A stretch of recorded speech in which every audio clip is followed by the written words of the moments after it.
Hi dears, welcome back to TOS Academy. ഇന്നത്തെ ക്ലാസ്സിലെ പ്രധാനമായിട്ടുള്ള കണ്ടന്റ് UGC നെറ്റ് കൊമേഴ്സ് എക്സാമിന്റെ ഡിഫിക്കൽട്ട് ലെവൽ ക്വസ്റ്റ്യൻസ് ഏതൊക്കെയെന്നുള്ളത് ഐഡന്റിഫൈ ചെയ്യുക എന്നുള്ളതാണ്. അതുപോലെ ഡിഫിക്കൽട്ട് ലെവൽ ക്വസ്റ്റ്യൻസ് എങ്ങനെ ആൻസർ ചെയ്യണം എന്നുള്ള കാര്യങ്ങളും കൂടി ഉൾപ്പെടുത്തിയിട്ടുള്ള സെഷനാണ്. അപ്പോൾ ആദ്യ അവസരം മുതൽ കാണുക.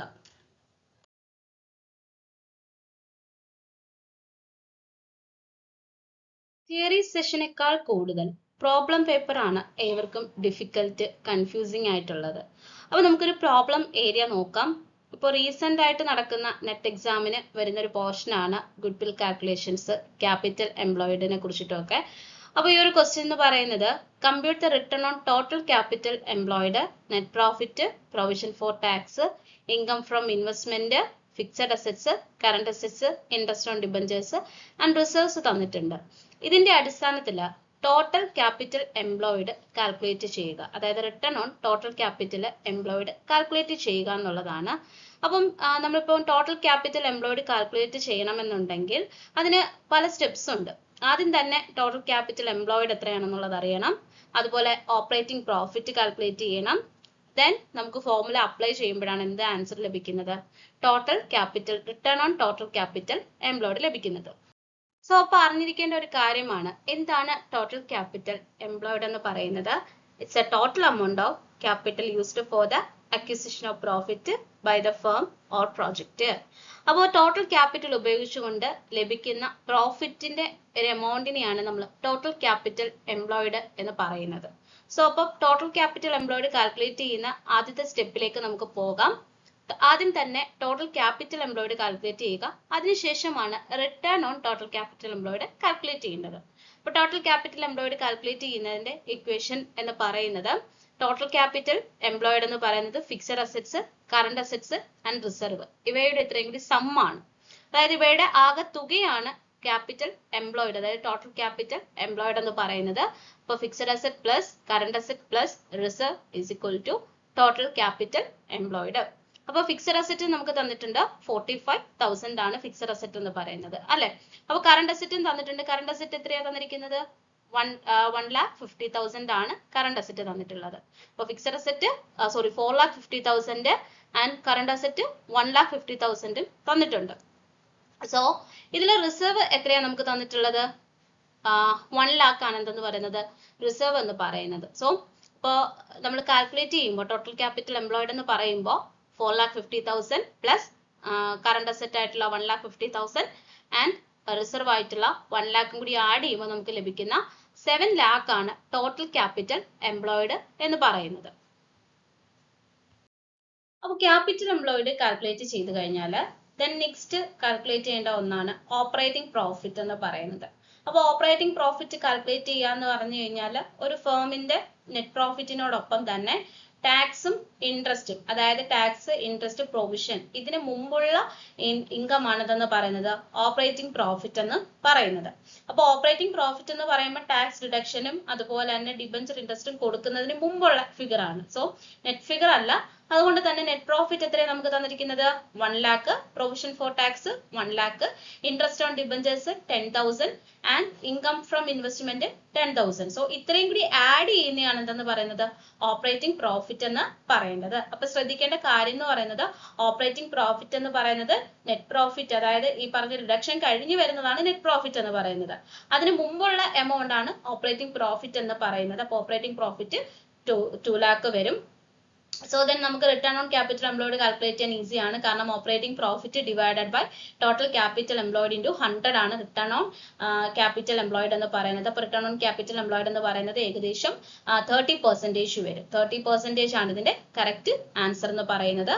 സോ ആദ്യമേ തന്നെ capital employed, total capital employed calculate ചെയ്യുക. ടോട്ടൽ ക്യാപിറ്റൽ എംപ്ലോയിഡ് എന്ന് പറയുന്നത് എന്താണെന്ന് അറിഞ്ഞിരിക്കണം. അതായത് ക്യാപിറ്റൽ ഉപയോഗിച്ചുകൊണ്ട് പ്രോഫിറ്റ് അക്യൂർ ചെയ്യുമ്പോൾ ഉണ്ടാകുന്നതിനെയാണ് ടോട്ടൽ ക്യാപിറ്റൽ എംപ്ലോയിഡ് എന്ന് പറയുന്നത്. That means total capital investment four acquisition of profit എന്നാണ് അർത്ഥമാക്കുന്നത്. അപ്പോൾ ടോട്ടൽ ക്യാപിറ്റൽ എംപ്ലോയിഡ് കാൽക്കുലേറ്റ് ചെയ്യാൻ വേണ്ടിയിട്ട് ഫിക്സഡ് അസറ്റ്സിനോടൊപ്പം കറണ്ട് അസറ്റ്സ് ആഡ് ചെയ്യുക. അതിനോടൊപ്പം തന്നെ റിസർവ്സും കൂടി ആഡ് ചെയ്യുമ്പോഴാണ് നമുക്ക് എന്ത് ലഭിക്കുന്നത്? ടോട്ടൽ ക്യാപിറ്റൽ എംപ്ലോയിഡ് ലഭിക്കുന്നത്. ഓപ്പറേറ്റിംഗ് പ്രോഫിറ്റ് കാൽക്കുലേറ്റ് ചെയ്യുക. ചില ക്വസ്റ്റ്യൻസിനകത്ത് ഡയറക്റ്റ് ആയിട്ട് ഓപ്പറേറ്റിംഗ് പ്രോഫിറ്റ് വരാം, ചില ക്വസ്റ്റ്യൻസിനകത്ത് തന്നിട്ടില്ലെങ്കിൽ നെറ്റ് പ്രോഫിറ്റ് എന്ന് പറയുന്നത് എന്താണ്, ഈ ഓപ്പറേറ്റിംഗ് പ്രോഫിറ്റിനകത്ത് ഡിഡക്ഷൻ കഴിഞ്ഞതിന് ശേഷമുള്ള എമൗണ്ട് ആണ്. സോ അപ്പോൾ നെറ്റ് പ്രോഫിറ്റിനോടൊപ്പം എന്തൊക്കെയാണ് ഡിഡക്ട് ചെയ്തിട്ടുള്ളത് അവ ആഡ് ചെയ്യുകയാണെങ്കിൽ നമുക്ക് ഓപ്പറേറ്റിംഗ് പ്രോഫിറ്റ് ലഭിക്കും. ദെൻ നേരെ ഫോർമുലയിലേക്ക് ഇടുകയാണെങ്കിൽ നമുക്ക് ആൻസർ ലഭിക്കുന്നതാണ്. അക്കൗണ്ടിങ്ങിൽ നിന്നും വളരെ സുപരിചിതമായിട്ടുള്ള ഒരു ക്വസ്റ്റ്യൻ ആണെങ്കിൽ പോലും ചില സമയത്ത് ഇതും ഡിഫിക്കൽട്ട് ലെവലിലെ ക്വസ്റ്റ്യൻസ് വരാൻ സാധ്യതയുണ്ട്. അതായത് പാർട്ട്നേഴ്സ് അക്കൗണ്ടുമായി ബന്ധപ്പെട്ടിട്ട് നോക്കുകയാണെങ്കിൽ എക്സ് ആൻഡ് വൈ പാർട്ട്നേഴ്സ് ആണ്. ഒരു പ്രോഫിറ്റ് ഷെയർ ചെയ്യുന്ന റേഷ്യോ എന്ന് പറയുന്നത് 3:2 ആണ്. ഇസഡ് എന്ന് പറയുന്ന ന്യൂ പാർട്ട്ണറെ അഡ്മിറ്റ് ചെയ്തപ്പോൾ അയാൾക്ക് പോകുന്ന വിഹിതം 1/5 ആണ്. അങ്ങനെയാണെങ്കിൽ new profit sharing ratio calculate ചെയ്യുക എന്നുള്ളതാണ്.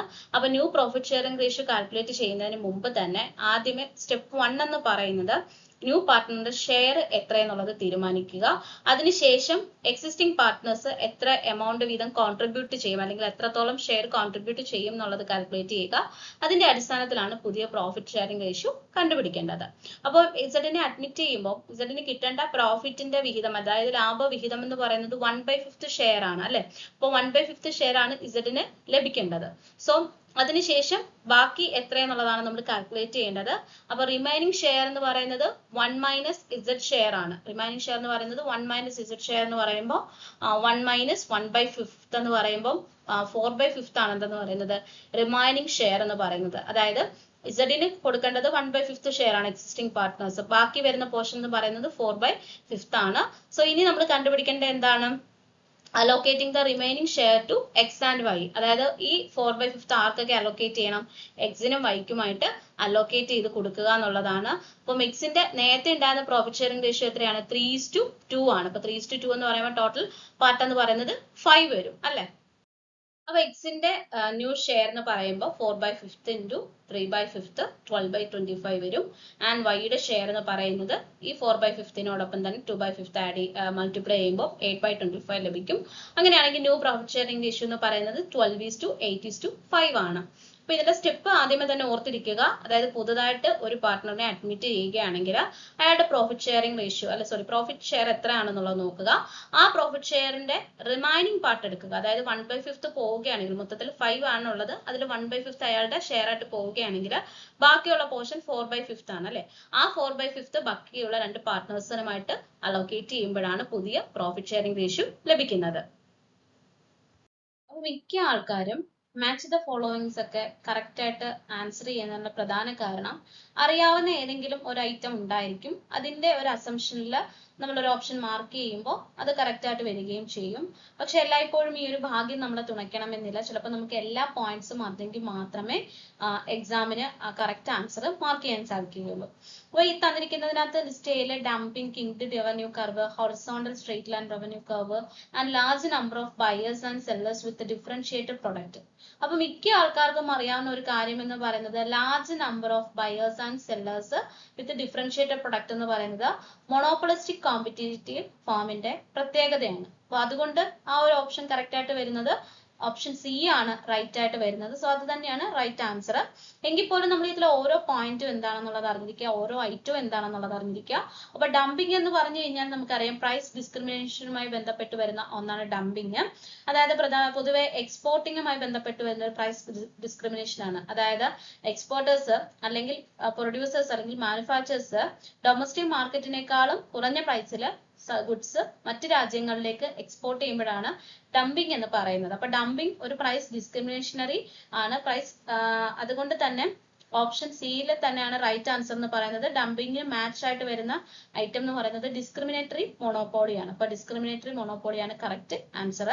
ദെൻ സെക്കൻഡ് എല്ലാവർക്കും അറിയാവുന്ന ഒരു കാര്യമാണ് കിങ്ഡ് റവന്യൂ കർവ് എന്ന് പറയുന്നത്. ഇപ്പൊ കിങ്ഡ് റവന്യൂ കർവ് എന്ന് പറയുന്നത് ഒളിഗോപ്പൊളി ഫേമിന്റെ പ്രത്യേകതയാണ്. കാരണം അവിടുത്തെ ഡിമാൻഡ് കർവ് അല്ലെങ്കിൽ റവന്യൂ കർവ് എന്ന് പറയുന്നത് ഒരു ഇടയ്ക്കിടയ്ക്ക് വ്യതിയാനങ്ങൾ സംഭവിച്ചുകൊണ്ടുള്ള ഒരു ഡിമാൻഡ് കർവ് ആണ്. അതിന്റെ പ്രധാനമായിട്ടുള്ള കാരണം എന്ന് പറയുന്നത് പ്രൈസ് ഇലാസ്റ്റിറ്റി കുറഞ്ഞും കൂടിയും ഇരിക്കുന്ന ഒന്നായതുകൊണ്ടാണ് ആ ഒരു കർവിന് ആ ഒരു രീതിയിൽ വ്യത്യാസമുള്ളത്. അതുകൊണ്ടാണ് അതിന് കിങ്ഡ് ഡിമാൻഡ് കർവ് അല്ലെങ്കിൽ കിങ്ഡ് റവന്യൂ കർവ് എന്ന് പറയുന്നത്. ദെൻ ഹൊറിസോണ്ടൽ സ്ട്രെയിറ്റ് ലൈൻ ആണ് option 3. Horizontal straight line match ആയിട്ട് വരുന്നത് പെർഫെക്റ്റ്ലി കോമ്പറ്റീറ്റീവ് ഫോമിലാണ് ഹൊറിസോണ്ടൽ സ്ട്രെയിറ്റ് ലൈൻ എന്നുള്ള പറഞ്ഞ ഓപ്ഷൻ സ്യൂട്ടബിൾ ആയിട്ട് വരുന്നത്. സോ അങ്ങനെ നോക്കുകയാണെങ്കിൽ ഓപ്ഷൻ സി ആണ് റൈറ്റ് ആൻസർ എന്ന് പറയുന്നത്. ഈ ഒരു ക്വസ്റ്റ്യൻ കൺഫ്യൂസിംഗുമാണ്, അതുപോലെ തന്നെ കുറച്ച് ഡിഫിക്കൽട്ടുമാണ്. എന്നാൽ അത്യാവശ്യം കാര്യങ്ങൾ അറിഞ്ഞിരിക്കാമെങ്കിൽ വളരെ ഈസി ആയിട്ട് ഹാൻഡിൽ ചെയ്യാൻ പറ്റുന്ന ഒരു ക്വസ്റ്റ്യൻ ആണ്. Pricing practice of setting price target and the developing product that would allow the firm to maximize the total profit at the price is called.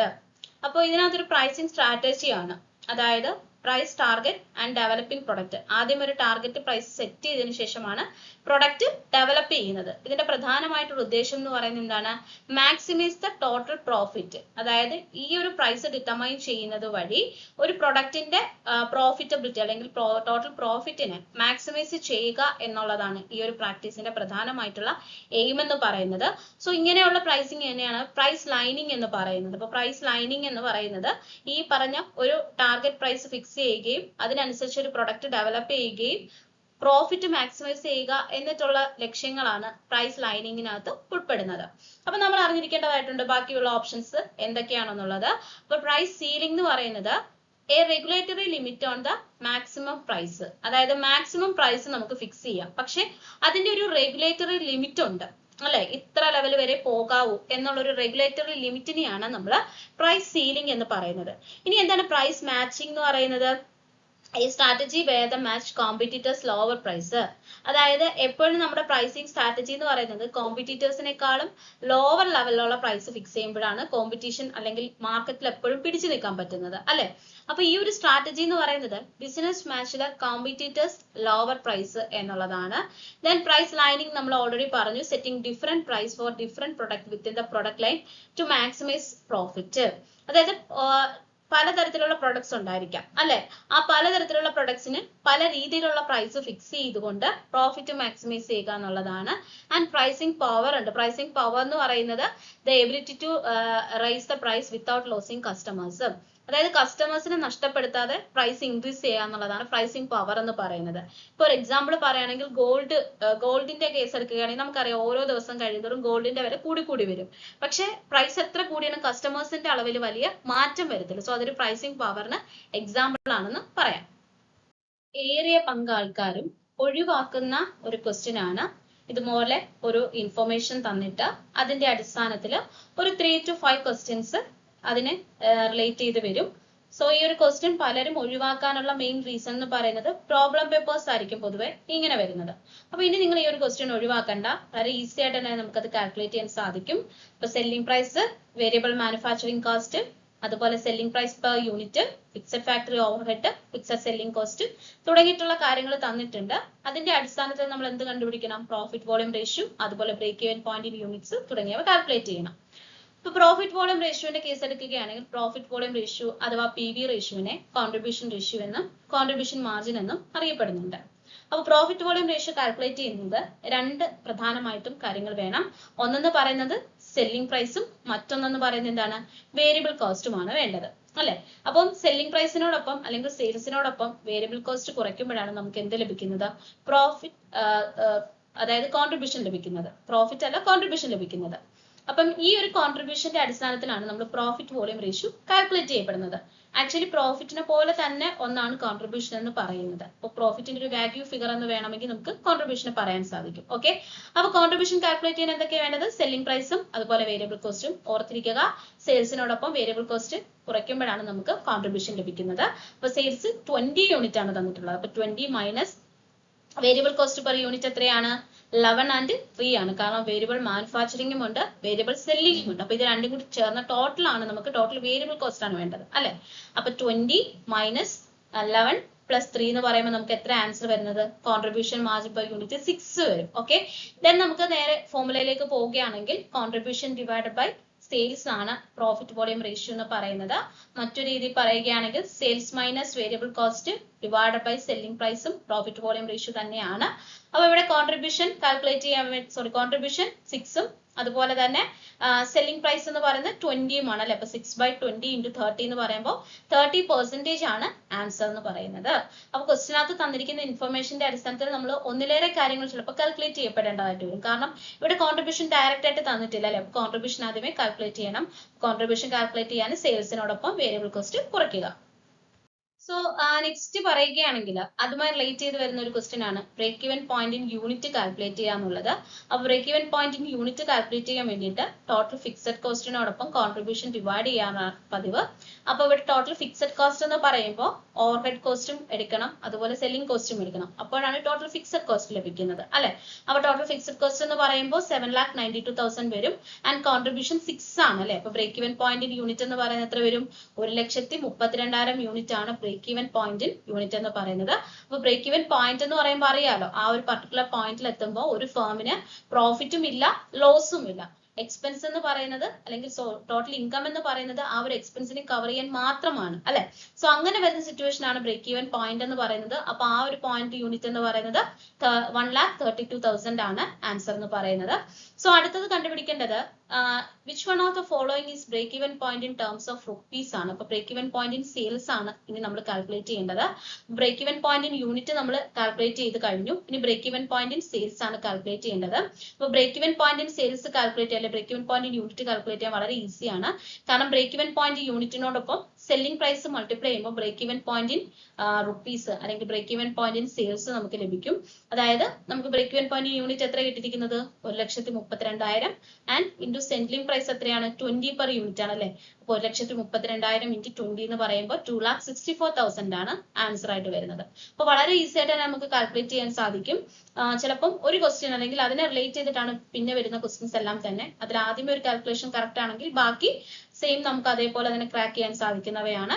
അപ്പൊ break even point in terms of rupees അല്ലെങ്കിൽ sales calculate ചെയ്യാൻ വേണ്ടിയിട്ട് break even point in യൂണിറ്റിനോടൊപ്പം selling price per unit multiply ചെയ്താൽ മതി. അടുത്ത നമ്മൾ challenging ടോപ്പിക്കിൽ ഡിസ്കസ് ചെയ്യാൻ പോകുന്നത് നമ്മുടെ ഇൻകം ടാക്സിലെ ഒരു പ്രോബ്ലം ആണ്. അതായത് ഇൻകം ടാക്സിൽ നമ്മുടെ ഇൻകം ഫ്രം ഹൗസ് പ്രോപ്പർട്ടി എന്ന് പറയുന്ന ഹെഡിൽ നമ്മൾ എങ്ങനെയാണ് income from house property compute ചെയ്യുന്നത്, നമുക്ക് തന്നിട്ടുള്ള ഐറ്റംസ് നമ്മൾ എങ്ങനെയാണ് ഓരോന്നും ഡിഡക്ട് ചെയ്യുന്നത് എന്നുള്ളത് സീക്വൻസിൽ അറേഞ്ച് ചെയ്യാനാണ് ക്വസ്റ്റ്യൻ അല്ലേ. Computation of income from house property for the let out house, the following items are deducted and arrange them in A proper sequence. പലർക്കും ഇത് ചലഞ്ചിങ് ആയിട്ട് തോന്നുന്ന ഒരു ഏരിയ ആണ്. കാരണം നമുക്ക് തന്നിട്ടുള്ള ഐറ്റംസ് ചിലപ്പോൾ ഫോമാറ്റ് ഒക്കെ പഠിച്ചു വെക്കും, പക്ഷെ തന്നിട്ടുള്ള ഐറ്റംസ് അറേഞ്ച് ചെയ്യുന്ന സമയത്ത് അങ്ങോട്ടും ഇങ്ങോട്ടും മാറി കൺഫ്യൂഷനൊക്കെ അടിക്കും. അപ്പം അങ്ങനെ നമ്മൾ ആ മാർക്ക് കൊണ്ടുപോയി കളയേണ്ട ആവശ്യമില്ല. നമുക്ക് അതൊരു ആ ഒരു സയന്റിഫിക്കലി ഒരു സ്റ്റെപ്പ് ബൈ സ്റ്റെപ്പായിട്ട് നമ്മളത് പഠിച്ചു വെച്ചിരുന്നാൽ ഒരു കാലത്ത് നമ്മൾ മറക്കാൻ പോകുന്നില്ല. അതെങ്ങനെയാണെന്ന് നോക്കാം. ഓക്കെ, അപ്പൊ നമ്മുടെ ഇൻകം ഫ്രം ഹൗസ് പ്രോപ്പർട്ടി ആണ് കണ്ടുപിടിക്കേണ്ടതെന്ന് പറഞ്ഞു. അപ്പോൾ എന്തൊക്കെ തന്നിട്ടുണ്ടെന്ന് നമുക്ക് നോക്കാം. എന്താണ് തന്നിട്ടുള്ളത്? ലോക്കൽ ടാക്സസ് അല്ലെങ്കിൽ മുനിസിപ്പൽ ടാക്സസ് തന്നിട്ടുണ്ട്. രണ്ടാമത് സ്റ്റാൻഡേർഡ് ഡിഡക്ഷൻ തന്നിട്ടുണ്ട്. ദെൻ അൺറിയലൈസ്ഡ് റെന്റ് തന്നിട്ടുണ്ട്. Then interest on loan for the period the prior previous year in which the house is completed. 5 equal instalments ആണ്. നമുക്കറിയാം പ്രീ കൺസ്ട്രക്ഷൻ ഇൻട്രസ്റ്റ് ആണ്. And interest on loan taken for purchase, construction or repair of the house relating to previous year. ഇത്രയും കാര്യങ്ങൾ തന്നിട്ടുണ്ട്. അപ്പൊ നമുക്ക് ഈ തന്നിട്ടുള്ള ഐറ്റംസിനെയാണ് നമ്മൾ അറേഞ്ച് ചെയ്യേണ്ടത്. ഇതിന് മുന്നേ ഞാൻ ഒരു കാര്യം ചോദിക്കട്ടെ, നമ്മൾ ഇൻകം ഫ്രം ഹൗസ് പ്രോപ്പർട്ടിയിൽ ഇതൊക്കെ ഏതിൽ നിന്നാണ് നമ്മൾ കുറയ്ക്കേണ്ടതെന്ന് എന്തെങ്കിലും ഐഡിയ ഉണ്ടോ? ജസ്റ്റ് ഒന്ന് നോക്കാം. നമ്മൾ ആദ്യം ഇൻകം ഫ്രം ഹൗസ് പ്രോപ്പർട്ടിയിൽ നമ്മൾ കണ്ടുപിടിക്കേണ്ടത് ഏതാണ്? GAV ആണ്, ഗ്രോസ് ആനുവൽ വാല്യൂ ആണ്. അതിന്റെ ഒരു ചാർട്ട് ഞാൻ ഇവിടെ കൊടുത്തിട്ടുണ്ട്. കമ്പ്യൂട്ടേഷൻ ഓഫ് GAV അല്ലേ. GAV കമ്പ്യൂട്ട് ചെയ്യാനായിട്ട് ആദ്യം നമുക്ക് വേണ്ടത് ഏതാണ്? എക്സ്പെക്റ്റഡ് റെന്റ് ആണ്. എക്സ്പെക്റ്റഡ് റെന്റ് നമ്മൾ എങ്ങനെയാണ് കാൽക്കുലേറ്റ് ചെയ്യുന്നത്? മുനിസിപ്പൽ വാല്യൂവും അതുപോലെ ഫെയർ റെന്റൽ വാല്യൂവിലെ ഹയർ ആയിട്ടുള്ള ഫിഗറും അതുപോലെ സ്റ്റാൻഡേർഡ് റെന്റിൽ നിന്ന് കുറവായിട്ടുള്ളതിനെയാണ് നമ്മൾ എക്സ്പെക്റ്റഡ് റെന്റ് എന്ന് പറയുന്നത്. ഓക്കെ, രണ്ടാമത് നമ്മൾ ആക്ച്വൽ റെന്റ് തന്നിട്ടുണ്ടായിരിക്കും അല്ലെ. ആക്ച്വൽ റെന്റ്, ഈ ആക്ച്വൽ റെന്റിൽ ചില സമയം നമുക്ക് ഇനി കിട്ടാനായിട്ടുള്ള ഒരു എമൗണ്ട് കാണും, നമ്മൾ അൺറിയലൈസ്ഡ് ആയിട്ട് ഇത് കിട്ടിയിട്ടില്ല. ആ അൺറിയലൈസ്ഡ് റെന്റ് കാണും അല്ലെ. അപ്പൊ അതിൽ നിന്ന് നമ്മൾ ആക്ച്വൽ റെന്റിൽ നിന്ന് നമ്മൾ അൺറിയലൈസ്ഡ് റെന്റിനെ കുറയ്ക്കണം. ഓക്കെ, എന്നിട്ട് നമുക്ക് ആ ആക്ച്വൽ റെന്റും എക്സ്പെക്റ്റഡ് റെന്റുമായിട്ട് നമ്മൾ കമ്പയർ ചെയ്യാം. എക്സ്പെക്റ്റഡ് റെന്റിലും ആക്ച്വൽ റെന്റിലും ഏതാണോ ഹയർ അതിനെയാണ് നമ്മൾ GAV അല്ലെങ്കിൽ ഗ്രോസ് ആനുവൽ വാല്യൂ എന്ന് പറയുന്നത്. ഓക്കെ, ഈ GAVയിൽ നിന്നാണ് നമ്മൾ എന്ത് കുറയ്ക്കുന്നത്? മുനിസിപ്പൽ ടാക്സ് കുറയ്ക്കുന്നത്. ഓണർ ആയിരിക്കും പേ ചെയ്തിരിക്കുന്നത്, നമുക്ക് കുറയ്ക്കാമത്. അപ്പോൾ ആ മുനിസിപ്പൽ GAVയിൽ നിന്ന് മുനിസിപ്പൽ ടാക്സ് കുറയ്ക്കുമ്പോൾ നമുക്ക് കിട്ടുന്നതാണ് നെറ്റ് ആനുവൽ വാല്യൂ, NAV കിട്ടും. അതിനുശേഷം നമ്മുടെ സ്റ്റാൻഡേർഡ് ഡിഡക്ഷൻ നമുക്ക് കുറയ്ക്കാൻ പറ്റും. അതായത് NAVയുടെ 30% ആണ് നമുക്ക് reduction under section 24 standard deduction ആയിട്ട് കുറയ്ക്കുന്നത്. പിന്നെ നമ്മുടെ ബോറോ ചെയ്ത ഇൻട്രസ്റ്റ് ക്യാപിറ്റലും ഇത്രയും നമ്മൾ കുറയ്ക്കുമ്പോൾ നമുക്ക് ഇൻകം ഫ്രം ഹൗസ് പ്രോപ്പർട്ടി കിട്ടും. ഓക്കെ, അപ്പൊ ഇതാണ് കാൽക്കുലേഷൻ. ഈ ഒരു ചാർട്ട് പഠിച്ചു വെച്ചിരുന്നാൽ നമുക്ക് ഇതിലുള്ള ഐറ്റംസ് വെച്ചിട്ട് നമുക്ക് എന്ത് ചെയ്യാം, ആൻസർ കണ്ടുപിടിക്കാം. ഓക്കെ, അപ്പൊ നമുക്ക് നോക്കാം. ആദ്യം നമുക്കിവിടെ തന്നിട്ടുള്ള ഐറ്റംസിൽ ആദ്യം നമ്മളിവിടെ കുറയ്ക്കുന്നത് ഏതാണ്? അൺറിയലൈസ്ഡ് റെന്റ് ആണ് കുറയ്ക്കുന്നത്, ആണല്ലോ. അത് ആക്ച്വൽ റെന്റിൽ നിന്നും അൺറിയലൈസ്ഡ് റെന്റ് കുറയ്ക്കും. അതാണ് നമ്മൾ ആദ്യം ചെയ്യുന്നത്. ഓക്കെ, അപ്പോൾ ആദ്യം ചെയ്യുന്നതാണ് അൺറിയലൈസ്ഡ് റെന്റ് ആണ് ചെയ്യുന്നത്. അപ്പോൾ നമ്പർ 1 എന്ന് പറയുന്ന ഏതാണ്? അൺറിയലൈസ്ഡ് റെന്റ് ആണ് വരുന്നത്. അടുത്ത് നമ്മളിവിടെ ഡിഡക്ട് ചെയ്യുന്നത് ഏതാണ്? Municipal tax. ഏതാ ഡിഡക്ട് ചെയ്തിരിക്കുന്നത്? Municipal tax. അപ്പൊ നമ്മൾ രണ്ടാമത് ചെയ്യേണ്ടത് ഏതാണ്? മുനിസിപ്പൽ ടാക്സ് ആണ് രണ്ടാമത്തത്.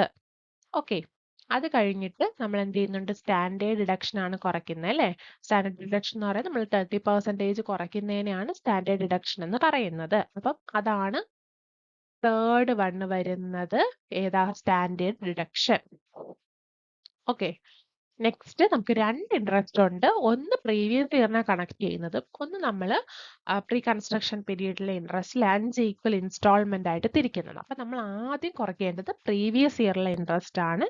ദെൻ നമുക്ക് എന്ത് ചെയ്യാം? പ്രീ കൺസ്ട്രക്ഷൻ പീരീഡിലെ ഇൻട്രസ്റ്റ് കുറയ്ക്കാൻ പറ്റും. ആദ്യം ഫോർത്ത് വൺ ഏത് വരും? ഇത് പ്രീവിയസ് ഇയറിന്റെ ഇൻട്രസ്റ്റ് വരും. അതിനുശേഷമാണ് ഏത് വരുന്നത്? നമ്മുടെ പ്രീ കൺസ്ട്രക്ഷൻ പീരീഡിലെ ഇൻട്രസ്റ്റ് വരുന്നത്. ഇതാണ് നമ്മുടെ സീക്വൻസ്. ആദ്യം unrealised rent, then municipal tax, standard deduction, interest on loan relating to previous year, then pre construction period interest. Okay, അപ്പൊ ഇങ്ങനെയാണ് വരുന്നത്. സി, നെക്സ്റ്റ് ഏതാണ്? A, B, then E, D. ഇപ്പൊ ഏതാണ്?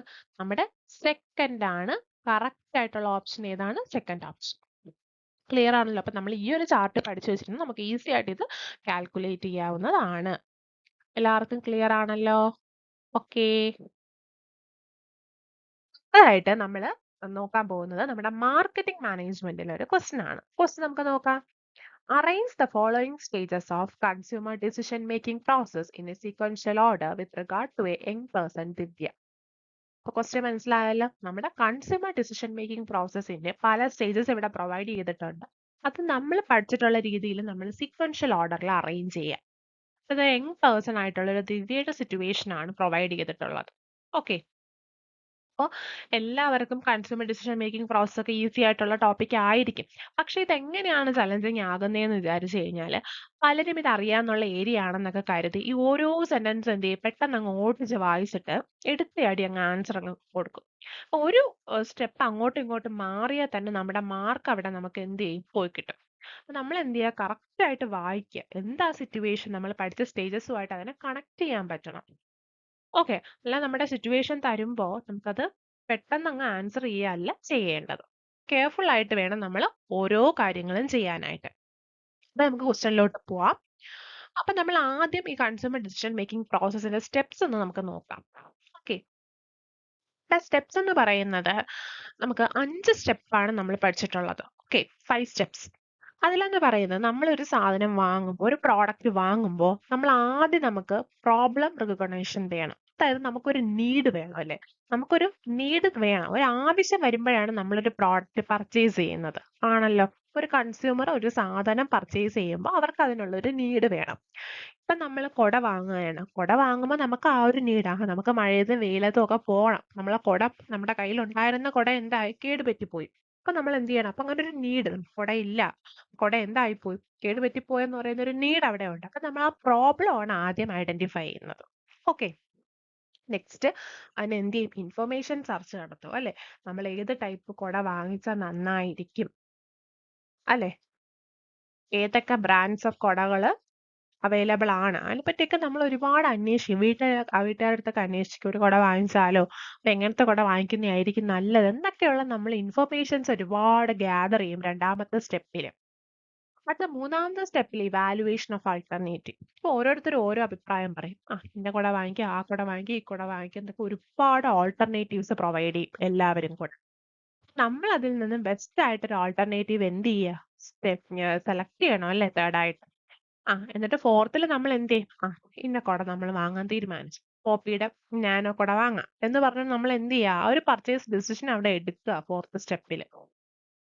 നെക്സ്റ്റ് എന്താ ചെയ്യുന്ന, പോസ്റ്റ് പർച്ചേസ് റിയാക്ഷൻ. വാങ്ങിച്ചു കഴിഞ്ഞതിന് ശേഷം നമ്മുടെ അഭിപ്രായം, നമുക്ക് അത് വാങ്ങിച്ചത് കൊള്ളായിരുന്നു, അല്ലെങ്കിൽ ആ കൊള്ളത്തില്ലേ കൊട, അല്ലെങ്കിൽ ഇനി ആരെങ്കിലും കൊട വാങ്ങിക്കുമ്പോൾ ഇത് തന്നെ സജക്ട് ചെയ്യണോ എന്നൊക്കെ ഉള്ള ആ ഒരു റിയാക്ഷൻ ആണ് പോസ്റ്റ് പർച്ചേസ് റിയാക്ഷനിൽ നമ്മൾ പറയുന്നത്.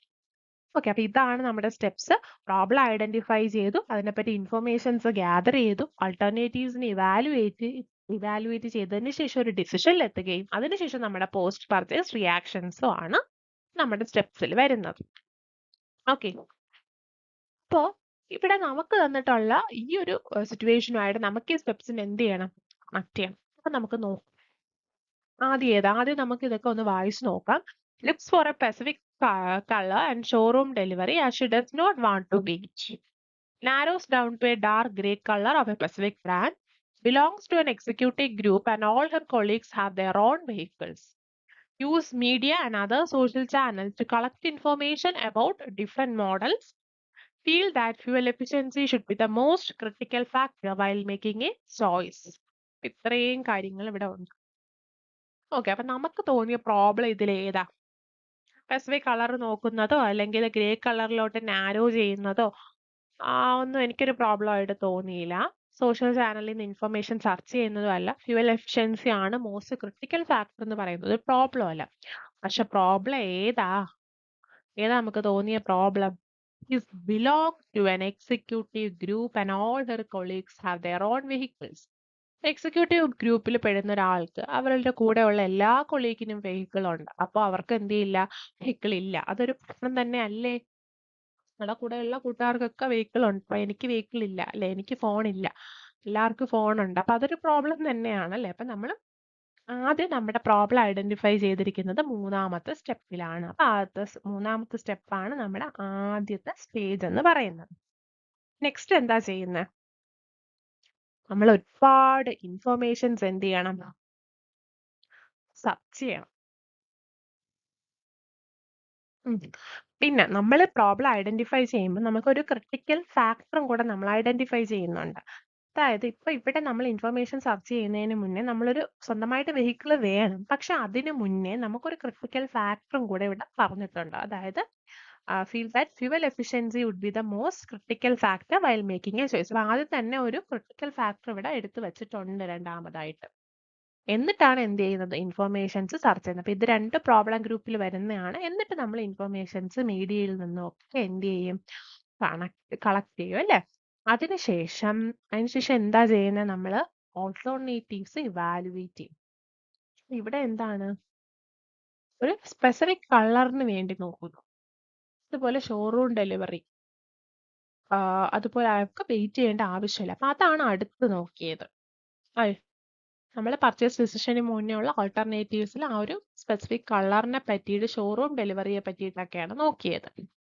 അതിനുശേഷം പർച്ചേസ് ഡിസിഷൻ അവരുടെ ഏറ്റവും നാരോ ഡൗൺ ചെയ്ത് ആ ഒരു വലിയ ബ്രോഡായിട്ട് ചിന്തിച്ചിട്ട് എന്ത് ചെയ്തു, നാരോ ചെയ്ത് ആ ഒരു സ്പെസിഫിക് ബ്രാൻഡിലോട്ടും ആ ഒരു സ്പെസിഫിക് കളറിലോട്ടും വന്നു. അതാണ് ഇവിടുത്തെ പർച്ചേസ് ഡിസിഷൻ. അതിനുശേഷം നമ്മളെ പോസ്റ്റ് പർച്ചേസ് ഒന്നും ഇവിടെ പറയുന്നില്ല. അപ്പൊ നമ്മൾ ഇത്രയും മാത്രം സെലക്ട് ചെയ്താൽ മതി അല്ലെ. പ്രോബ്ലം ഏതൊക്കെയായിരുന്നു? എക്സിക്യൂട്ടീവ് ഗ്രൂപ്പിൽ പെടുകയും കൊളീഗിന് എല്ലാ വെഹിക്കിളും ഉണ്ട് എന്ന് പറയുന്നത്. അവിടെ ഫ്യൂവൽ എഫിഷ്യൻസി ഒരു ക്രിട്ടിക്കൽ ഫാക്ടർ ആയിട്ട് എടുക്കുകയും ചെയ്യാണ്. ഓക്കെ, എന്നിട്ടാണ് ഇൻഫർമേഷൻ സെർച്ച് നടത്തുന്നതും അവിടെ നിന്നൊരു സ്പെസിഫിക് കളർ ലുക്ക് ചെയ്യുകയും ഷോറൂം ഡെലിവറി ഒക്കെ നോക്കുകയും അതൊക്കെ ഓൾട്ടർനേറ്റീവ്സിൽ പഠിക്കും. എന്നിട്ട് അവിടെ എന്ത് ചെയ്യണം, ഒരു dark grey colour specific brand എടുക്കുകയാണ്. അത് പർച്ചേസ് ഡിസിഷൻ. അപ്പൊ ഇവിടെ 4 സ്റ്റെപ്പിൽ ഉൾപ്പെടുന്ന കാര്യമേ പറഞ്ഞിട്ടുള്ളൂ. പോസ്റ്റ് പർച്ചേസ് റിയാക്ഷനെ പറ്റിയിട്ട് പറഞ്ഞിട്ടില്ല. അപ്പൊ നമ്മുടെ ആൻസർ എന്ന് പറയുന്നത് ഏതാണ്? ഓപ്ഷൻ ബി ആണ് വരുന്നത് അല്ലെ. 3 കഴിഞ്ഞു, 5 കഴിഞ്ഞു, 4 കഴിഞ്ഞു, ദെൻ 1 കഴിഞ്ഞു, 2ലാണ് നമ്മൾ പർച്ചേസ് ഡിസിഷൻ എടുക്കുന്നത്. ഓക്കെ, അപ്പൊ ആൻസർ എന്ന് പറയുന്നത് ഓപ്ഷൻ ബി. അടുത്തതായിട്ട് നമ്മൾ നോക്കാൻ പോകുന്നത് നമുക്കൊരു പ്രോബ്ലം ആണ്. അതായത് നമ്മുടെ റിസർച്ചിൽ വരുന്ന ഒരു പ്രോബ്ലം ആണ്. അപ്പൊ പലരും പ്രോബ്ലം കാണുമ്പോൾ പിന്നെ ആ വഴിക്ക് പോകാറില്ല, പ്രോബ്ലം അങ്ങ് സ്കിപ്പ് ചെയ്യാറാണ് പതിവ്. പ്രോബ്ലം സ്കിപ്പ് ചെയ്യേണ്ട ടോപ്പിക് ആയിട്ടൊന്നും നിങ്ങൾ കരുതണ്ട. അതൊരു ചലഞ്ചിങ് ആയിട്ടും കരുതണ്ട. നിങ്ങൾക്ക് അതിന്റെ ഫോർമുല കറക്റ്റ് ആയിട്ട് അറിയാമെങ്കിൽ നിങ്ങൾക്ക് അതിന്റെ ആൻസർ ഉറപ്പായിട്ടും കിട്ടും. പ്രോബ്ലം പേപ്പറിനെ സംബന്ധിച്ച് അങ്ങനെയാണ്. നമുക്ക് കൺഫ്യൂസിങ് ആയിട്ടൊന്നും തോന്നുന്നില്ല. കാരണം നമുക്ക് ആ ഫോർമുല അറിയാമെങ്കിൽ കറക്റ്റ് ഉത്തരം ആ 4 ഓപ്ഷൻസിൽ കാണും. നമുക്ക് ഈ പ്രോബ്ലം എങ്ങനെയാ ചെയ്യേണ്ടതെന്ന് നോക്കാം. അപ്പൊ ഇവിടെ ചോദിച്ചിട്ടുള്ളത് ഏതാണ്? If two regression coefficient are 0.8 and 1.2, which one of the following is the value of coefficient of correlation? Regression coefficient തന്നിട്ടുണ്ടെങ്കിൽ നമുക്ക് coefficient of correlationന്റെ വാല്യൂ കാണാം.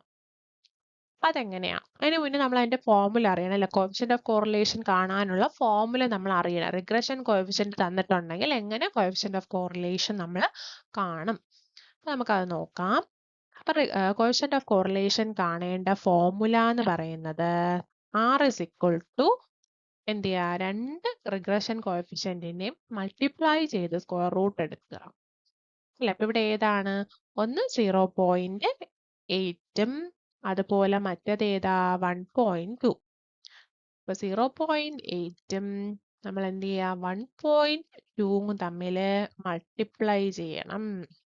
0.8 into 1.2 മൾട്ടിപ്ലൈ ചെയ്തിട്ട് അതിന്റെ സ്ക്വയർ റൂട്ട് എടുക്കണം. അപ്പൊ നമുക്ക് 0.8 into 1.2 ചെയ്യുമ്പോൾ കിട്ടുന്ന ആൻസർ എന്ന് പറയുന്നത് എന്തായിരിക്കും? സ്ക്വയർ റൂട്ട് ഓഫ് എന്താണ്? സ്ക്വയർ റൂട്ട് ഓഫ് 0.96 എന്നാണ് നമുക്ക് കിട്ടുന്നത്. ഓക്കെ, 0.96 എന്നാണ് നമുക്ക് കിട്ടുന്ന ഉത്തരം. ഈ 0.96ന്റെ റൂട്ട് എടുക്കുക. അപ്പൊ റൂട്ട് എടുക്കുമ്പോൾ നമുക്ക് കിട്ടുന്ന ആൻസർ എന്തായിരിക്കും? 0.97 എന്നാണ് കിട്ടുന്നത്. ഓക്കെ, അപ്പൊ അത് കറക്റ്റ് ആയിട്ട് നിങ്ങൾക്ക് കിട്ടും. അതായത് 0.8 into 1.2 മൾട്ടിപ്ലൈ ചെയ്ത് അതിന്റെ സ്ക്വയർ റൂട്ട് എടുക്കുമ്പോൾ നമുക്ക് 0.96 എന്ന് കിട്ടും. ആ 96ന്റെ സ്ക്വയർ റൂട്ട് എടുക്കുമ്പോൾ നമുക്ക് ഡയറക്റ്റ് ആയിട്ട് 0.97 എന്നുള്ള ഉത്തരം അവിടെ കിട്ടുന്നതായിരിക്കും. ഓക്കെ, എളുപ്പമാണിത്. ഫോർമുല അറിയാമെങ്കിൽ നമുക്ക് എളുപ്പത്തിൽ കിട്ടുന്ന ഒരു പ്രോബ്ലമാണ് ഈ കാണുന്നത്. അടുത്തതായിട്ട് നമ്മളൊരു പ്രോബ്ലം തന്നെയാണ് നോക്കുന്നത്. നമ്മുടെ റിസർച്ച് മെത്തഡോളജിയിലെ ഒരു പ്രോബ്ലമാണ് നമ്മൾ നോക്കുന്നത്. അപ്പൊ പ്രോബ്ലം കണ്ട് ആരും പേടിക്കേണ്ട, ഈസിയാണ്. നോക്കാം. For a very large sample size, the ratio between standard error and sigma is 8:40. Determine the sample size. Sample size എന്നാണ് കണ്ടുപിടിക്കാനുള്ളത്. സ്റ്റാൻഡേർഡ് എററും സ്റ്റാൻഡേർഡ് ഡീവിയേഷനും ആയിട്ടുള്ള റേഷ്യോ ഇവിടെ തന്നിട്ടുണ്ട്, 8:40. അപ്പൊ നമ്മുടെ ഫോർമുലയും നമുക്ക് തന്നിട്ടുണ്ട്. ഓക്കെ, അപ്പൊ ഇതാണ് നമ്മുടെ ഫോർമുല. ഈ ഫോർമുല യൂസ് ചെയ്ത് നമുക്ക് ഈ n കണ്ടുപിടിക്കാം. നമുക്ക് നോക്കാം. നമുക്ക് സ്റ്റാൻഡേർഡ് ഇറർ തന്നിട്ടുണ്ടല്ലേ. സ്റ്റാൻഡേർഡ് ഇറർ എത്രയാ? 8 ആണ്. അപ്പൊ സ്റ്റാൻഡേർഡ് ഇറർ എന്ന് പറയുന്നത് 8. Then sigma തന്നിട്ടുണ്ടല്ലേ. സിഗ്മ എത്രയാ? 40 ബൈ എന്താ? √10. നമുക്ക് അതിൽ n നമുക്ക് കണ്ടുപിടിക്കാം ആണല്ലോ. അപ്പൊ നമുക്ക് എന്ത് ചെയ്യാം? √10നെ ഇങ്ങോട്ട് കൊണ്ടുവരാം. ഓക്കെ, അപ്പൊ √n അല്ലേ ഇസ് ഈക്വൽ ടു എന്താ? 40/8. ഓക്കെ, 40/8 എത്രയാ? 5 അല്ലേ? എല്ലാവർക്കും അറിയാമല്ലോ 40/8 എന്ന് പറയുന്നത് 5. അപ്പൊ √10 ഈസ് ഈക്വൽ ടു 5 എന്നാണ്. √10 ആണ് 5. അപ്പൊ n എത്രയായിരിക്കും? റൂട്ട് അങ്ങോട്ട് പോകുമ്പോ എന്ത് വരും? സ്ക്വയർ ആകും. അപ്പൊ n is equal to 5 square. അതിന്റെ സ്ക്വയർ എത്രയാ? അതെ, 25. അപ്പൊ 25 ആണ് നമ്മുടെ ആൻസർ. മനസ്സിലാവുന്നുണ്ടോ അല്ലേ? ആദ്യത്തെ സ്റ്റെപ്പ് ഇതാണ്. സ്റ്റാൻഡേർഡ് എറർ തന്നിട്ടുണ്ട്, 8ഉം തന്നിട്ടുണ്ട്, സിഗ്മ 40/√10 എന്നാണ്. √10 എന്ന് പറയുമ്പോൾ 40/8 5. √10 ആണ് 5. അപ്പൊ n എത്രയാ? 5 സ്ക്വയർ. ആൻസർ എത്രയാ? 25. ഈസി അല്ലേ? ഈസിയാണ്. ഓക്കെ, അപ്പൊ ഇത് പഠിച്ചു കഴിഞ്ഞാൽ ഈസി ആയിട്ട് സോൾവ് ചെയ്യാനായിട്ട് പറ്റും. ലാസ്റ്റ് ക്വസ്റ്റ്യൻ ആണ് ഈ സെക്ഷനിൽ. നമ്മൾ ഈ ചലഞ്ചിങ് ടോപ്പിക്കിൽ ലാസ്റ്റ് സെക്ഷൻ ആയിട്ട് നമ്മൾ എടുത്തിട്ടുള്ളത് നമ്മുടെ BCG മെട്രിക്സുമായിട്ട് റിലേറ്റ് ചെയ്ത ഒരു ക്വസ്റ്റ്യൻ ആണ്. ക്വസ്റ്റ്യൻ നമുക്ക് നോക്കാം. SBU അല്ലെ, strategic business units or products that have lost their position of leadership and are in the low growth market are known as. SBUലെ പ്രോഡക്റ്റിന് പൊസിഷൻ ഓഫ് ലീഡർഷിപ്പ് ലോസ്റ്റ് ആയി, അതുപോലെ തന്നെ ലോ ഗ്രോത്ത് മാർക്കറ്റ് ആണ്. Low growth മാർക്കറ്റും ആണ്, leadership position loss ആയി പോയി. അപ്പൊ അങ്ങനെ വരുമ്പോൾ പ്രോഡക്റ്റ് ഇതിൽ ഏതാണ്? സ്റ്റാർ ആണോ, പ്രോബ്ലം ചൈൽഡ് ആണോ, ഡോഗ് ആണോ, ക്യാഷ് കൗ ആണോ എന്നാണ് ചോദ്യം. അപ്പം നമുക്ക് എല്ലാവർക്കും അറിയാം, ഈ തന്നിട്ടുള്ളതാണ് BCG മെട്രിക്സ്. ആണല്ലോ. BCG മെട്രിക്സിൽ തന്നിട്ടുള്ളതാണ് star, question mark, cash cow, dog. അപ്പം ഇവിടെ നമുക്ക് ഇവിടെ നിന്ന് ഇങ്ങോട്ട് പോകുന്ന എന്താണ്? മാർക്കറ്റ് ഷെയർ ആണ് ലോയും ഹൈയും. ലോ ആയിട്ട് മാർക്കറ്റ് ഷെയർ വരുന്ന ആർക്കൊക്കെയാണ്? ക്യാഷ് കൗവിനും ഡോഗിനും ആണ് ലോ മാർക്കറ്റ് ഷെയർ വരുന്നത്. ഹൈ വരുന്നത് സ്റ്റാറിനും ക്വസ്റ്റ്യൻ മാർക്കിനും. ഗ്രോത്ത് ആണ് മാർക്കറ്റ് ഗ്രോത്ത് റേറ്റ് വരുന്നത്. ഷെയർ വരുന്നത് ഹൈ ഇവിടെ നിന്ന് അങ്ങോട്ടാണ്. ഹൈ ആയിട്ട് വരുന്നത് ക്യാഷ് കൗവിനും ഡോഗിനുമാണ്. നമ്മൾ ഓരോന്നായിട്ട് നോക്കുകയാണെങ്കിൽ സ്റ്റാറിന് ഹൈ മാർക്കറ്റ് ഗ്രോത്ത് റേറ്റും ഹൈ മാർക്കറ്റ് ഷെയറും ആണ്. ഓക്കെ. അടുത്ത ക്വസ്റ്റ്യൻ മാർക്കിനാണെങ്കിൽ ഹൈ മാർക്കറ്റ് ഗ്രോത്ത് റേറ്റും ലോ മാർക്കറ്റ് ഷെയറും ആണ്. അതുപോലെ തന്നെ ക്യാഷ് കൗവിനാണെങ്കിലോ ലോ മാർക്കറ്റ് ഗ്രോത്ത് റേറ്റും ഹൈ മാർക്കറ്റ് ഷെയറും ആണ്. ഡോഗിനാണെങ്കിലോ ലോ മാർക്കറ്റ് ഗ്രോത്ത് റേറ്റും ലോ എന്തുവാണ് വരുന്നത്? മാർക്കറ്റ് ഷെയറും ആണ് വരുന്നത്. അപ്പൊ 2 ലോ വരുന്നത് ആർക്കാ? ഡോഗിനാണ് അല്ലേ? അതല്ലേ ഇവിടെ ഗ്രോത്തും കുറവാണ്, അതുപോലെ ലീഡർഷിപ്പ് നമ്മുടെ മാർക്കറ്റ് ഷെയറും എന്ത് ചെയ്തു? കുറഞ്ഞു പോയി. 2 ലോ ആയിട്ട് വരുന്ന ആർക്കാ? ഡോഗിനാണ്. അപ്പൊ ഇവിടുത്തെ ആൻസർ ഏതാ? ഡോഗ് ആണ് നമ്മുടെ ആൻസർ. അപ്പൊ നമ്മുടെ ഇന്നത്തെ ചലഞ്ചിങ് ക്വസ്റ്റ്യൻസിലുള്ള 10 ക്വസ്റ്റ്യൻസ് നമ്മൾ ഡിസ്കസ് ചെയ്തിട്ടുണ്ട്. അപ്പൊ എല്ലാവർക്കും ഈ പറഞ്ഞ ചലഞ്ചസ് ഒക്കെ ഓവർകം ചെയ്യാൻ പറ്റുമെന്നാണ് ഞങ്ങളുടെ വിശ്വാസം, ടോസ് അക്കാഡമിയുടെ വിശ്വാസം. അപ്പൊ ഇതൊന്നും ചലഞ്ചിങ് അല്ല, നമുക്ക് ഓവർകം ചെയ്യാന്നുള്ളതേ ഉള്ളൂ. നമ്മൾ ഈ സ്റ്റെപ്പ് ഒക്കെ പഠിച്ച് മുന്നോട്ട് പോയി കഴിഞ്ഞാൽ ഒരു സിസ്റ്റമാറ്റിക് ആയിട്ടുള്ള വേയിൽ നമ്മൾ മുന്നോട്ട് പോയി കഴിഞ്ഞു കഴിഞ്ഞാൽ നമുക്ക് ഈ ചലഞ്ചസ് ഒക്കെ വളരെ പുഷ്പം പോലെ എന്ത് ചെയ്യാം? ഓവർകം ചെയ്യാൻ പറ്റുന്നതേ ഉള്ളൂ. അപ്പൊ നിങ്ങൾക്ക് ഇതൊരു ചലഞ്ചായിട്ട് തോന്നുന്നുണ്ടെങ്കിൽ നിങ്ങൾക്ക് ഈ ചലഞ്ചസ് ഓവർകം ചെയ്യാനുള്ള സപ്പോർട്ട് അല്ലെ, നിങ്ങളുടെ മാക്സിമം സപ്പോർട്ട് നമുക്ക് ഇങ്ങോട്ട് തരികയാണെങ്കിൽ ഞങ്ങൾ എന്ത് ചെയ്യാറുണ്ട്? നിങ്ങളുടെ കൂടെ നിന്ന് നിങ്ങളുടെ നെറ്റ് എക്സാമിന് വേണ്ടിയിട്ടുള്ള എല്ലാ സപ്പോർട്ടും തരാൻ ഞങ്ങൾ റെഡിയാണ്. അപ്പൊ നിങ്ങൾ റെഡിയാണോ? Okay, thank you.